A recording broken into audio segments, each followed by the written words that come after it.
Helmet तक आरोग्य कापाड़ो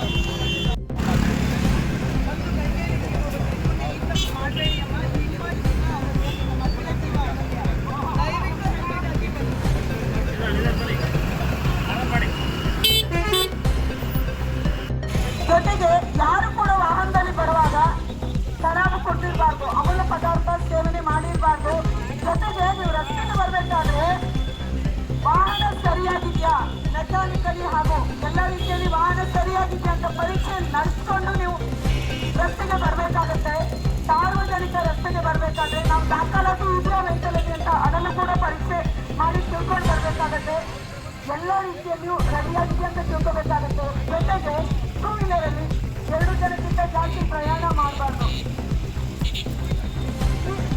ಕಾರಲ್ಲಿ ಅಥವಾ ದೊಡ್ಡ ವಾಹನದಲ್ಲಿ ಬರಬೇಕಾದ್ರೆ ಕೂಡ ಸೀಟ್ ಬೆಲ್ಟ್ ಹಾಕೋಬೇಕಾಗತ್ತೆ.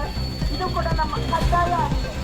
ಜೊತೆಗೆ ಮದ್ಯಪಾನ ಮಾಡಿ ಬಂದು ಮಾಡೋದ್ರಿಂದ ಏನಾಗುತ್ತೆ, ಅಪಘಾತ ಆದರೆ ನಿಮ್ಮ ದೇಹಕ್ಕೆ ಹಾನಿಯಾಗೋದ್ರ ಜೊತೆಗೆ ನಿಮ್ಮಿಂದ ಬೇರೆ ಕುಟುಂಬ ಕೂಡ ಬೀದಿಗೆ ಬೀಳುವಂಗಾಗುತ್ತೆ. ಯಾಕಂದ್ರೆ ಆ ಕುಟುಂಬದ ದುಡಿಯುವ ವ್ಯಕ್ತಿಗೆ ಏನಾದರೂ ಆಕ್ಸಿಡೆಂಟ್ ಆಗಿ ಡೆತ್ ಆದರೆ ಅವರ ಫ್ಯಾಮಿಲಿಗೆ ಕೂಡ ತೊಂದರೆ ಆಗುತ್ತೆ. ಜೊತೆಗೆ ಎಲ್ಲ ದಾಖಲಾತಿ ಇಟ್ಕೊಳ್ಳೇಬೇಕಾಗುತ್ತೆ. 18 ವರ್ಷ ಒಳಗಿನವರು ಯಾವುದೇ ವಾಹನವನ್ನು ರಸ್ತೆಗೆ ತರತಕ್ಕದ್ದಲ್ಲ, ಅದು ಕೂಡ ಕಾನೂನು ಬಾಹಿರ ಆಗಿರುತ್ತೆ.